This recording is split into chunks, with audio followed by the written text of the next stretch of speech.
The spot Bitcoin ETFs recently surpassed a milestone of holding 1.1 million BTC. That's more BTC than Satoshi Nakamoto is believed to hold and accounts for over 5% of Bitcoin's supply. The craziest part is that this accumulation of BTC by the spot Bitcoin ETFs is showing no signs of slowing down. And the scariest part is that most of this BTC is being managed by asset managers like BlackRock. Even though this has been bullish for Bitcoin's price, many are starting to wonder whether this concentration of BTC could present an existential threat to the largest crypto. The answer is yes, and it's a lot worse than you think. My name is Nick. Stay tuned. In theory, the amount of BTC that's held by Satoshi, BlackRock, or other Bitcoin whales doesn't really matter. And that's simply because Bitcoin uses a proof of work, not proof of stake consensus mechanism. And that means that its blockchain is basically controlled by Bitcoin nodes and miners, which verify and process transactions respectively. In practice, though, the BTC held by Bitcoin whales like MicroStrategy could have a profound effect on Bitcoin, specifically when it comes to future blockchain forks. Now, for those unfamiliar, a blockchain fork happens when a blockchain is split in two because of a disagreement about an important upgrade. A perfect example here is Ethereum Classic, which forked from Ethereum because of the DAO hack back in 2016. The TLDR is that a hacker stole a large amount of ETH from a smart contract that would have collapsed ETH's price were it to be sold. The Ethereum community was torn about what to do, with half saying that the stolen ETH should be reclaimed, and the other half saying that transactions should not be manipulated or modified. The result was that Ethereum's blockchain was split into two, one where the ETH was taken from the hacker and given back to the original owners, and one where the hacker was allowed to keep the stolen ETH. The former blockchain became the Ethereum we all know today, and the latter became Ethereum Classic. Now, why am I mentioning all of this? Well, in case you didn't know, there's a note in the terms and conditions of BlackRock's spot Bitcoin ETF filing, which specifies that BlackRock reserves the right to decide which Bitcoin the ETF supports in the event of a fork. In other words, if there's a Bitcoin fork, BlackRock gets to decide which version of BTC has the most economic value. With BlackRock being the world's largest asset manager and its spot Bitcoin ETF holding the most BTC, it's safe to assume that whichever Bitcoin BlackRock supports would also be supported by other asset managers and most investors, of course. At the same time, BlackRock and the other asset managers and most investors would likely sell the other version of BTC from that fork. For reference, when a crypto blockchain forks, holders of the coin of the existing chain get an equivalent amount of the coin on the new chain. For instance, when the Ethereum blockchain forked in 2016, existing ETH holders got an equivalent amount of ETC, the coin of the Ethereum Classic chain. Obviously, most of the ETC was immediately sold, as it essentially amounted to an airdrop, basically free crypto. Why does this matter? Well, as most of you will know, Bitcoin miners only process transactions if it's profitable to do so, i.e. if the value of the BTC reward in each block is worth more than what it cost to mine. Of course, if BlackRock and co. were to sell the version of BTC that they don't support, this would crash its price, making it less profitable to mine to the point of the blockchain becoming vulnerable to attack. This is exactly what happened to Ethereum Classic, by the way. Now, you'd be forgiven for thinking that BlackRock and co. would dump the forked version of BTC in the event of a Bitcoin fork.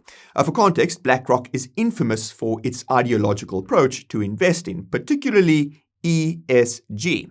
And this means that if there was to be a proof-of-stake Bitcoin fork, BlackRock would support the forked version, proof-of-stake, and dump the proof-of-work version of BTC for ideological reasons.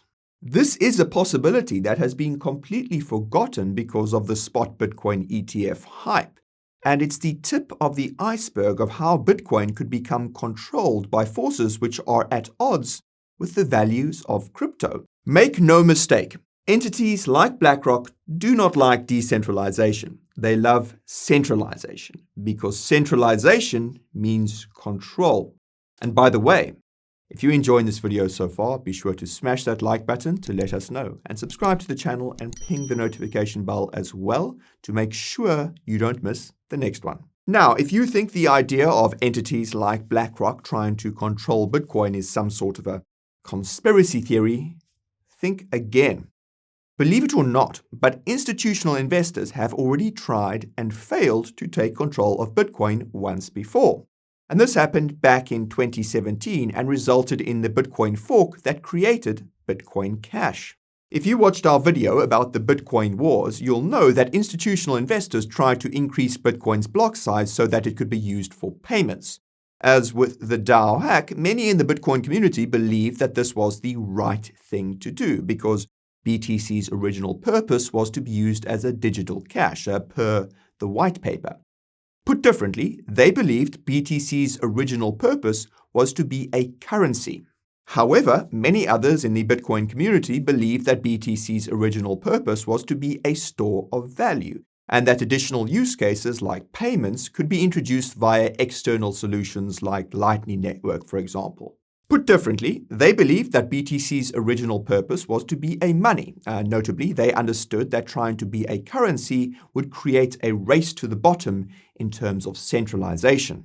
And that's just because the only way Bitcoin would be able to compete with payment processors like Visa, for example, at the layer 1 level would be for Bitcoin to effectively become as centralized as Visa.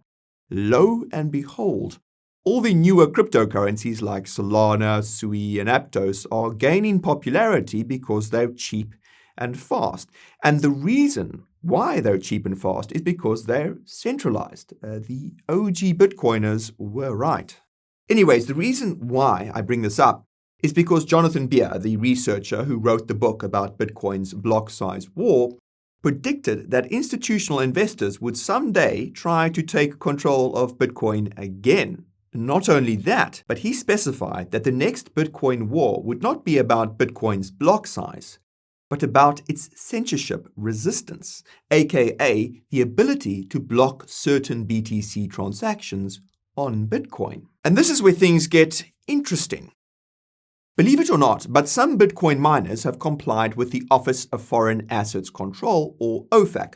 In plain English, they refuse to process BTC transactions that come from Bitcoin wallets belonging to entities that have been sanctioned by the US government.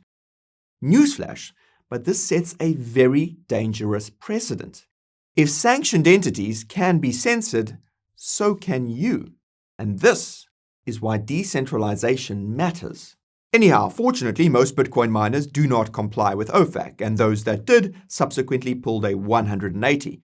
A case in point, F2 Pool, a Bitcoin mining pool which was caught not processing sanctioned BTC transactions last year, reversed its OFAC compliance following an intense backlash. Unfortunately, it wasn't the first, and it definitely won't be the last if current trends in Bitcoin mining continue.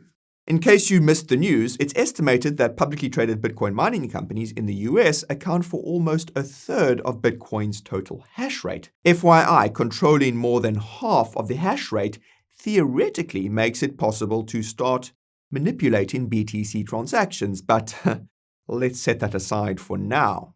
In 2021, Marathon Digital, the largest publicly traded Bitcoin mining company, announced that it had launched an OFAC-compliant mining pool. Thankfully, it likewise pulled a 180 after a community backlash. The thing is that publicly traded Bitcoin miners like Marathon Digital aren't beholden to the Bitcoin community like mining pools such as F2 Pool are. They're beholden to their shareholders.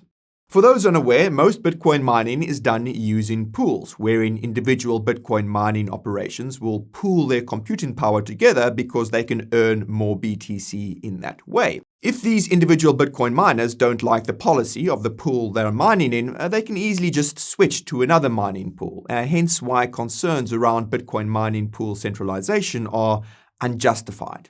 Anyhow, this is precisely why F2 Pool backpedaled on its OFAC compliance. If it hadn't, then most of the individual Bitcoin miners in the pool would have switched to other pools.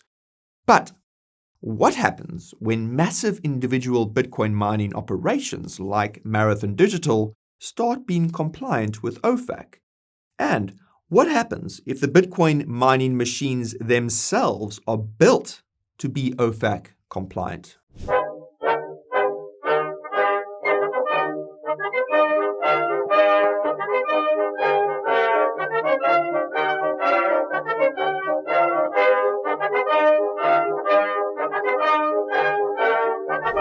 The Coin Bureau deals page. It won't make you stronger, but it will make you better at crypto.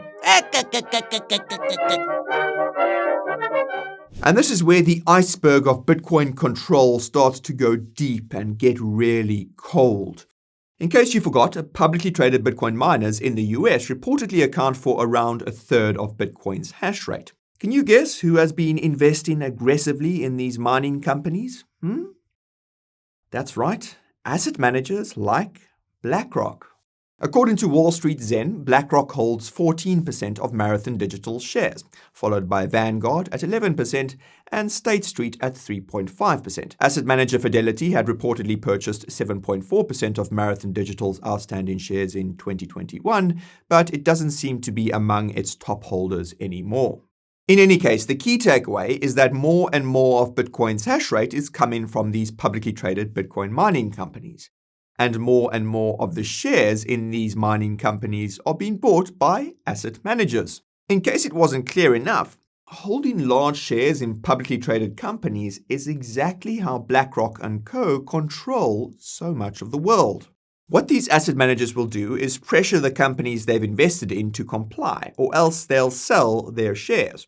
Logically, this isn't done directly. It's done indirectly, using things like the annual letter to CEOs published by BlackRock's CEO Larry Fink, where he practically instructs these companies what to do. Funnily enough, Larry has yet to publish this year's letter. Probably because people have begun to notice the MO here.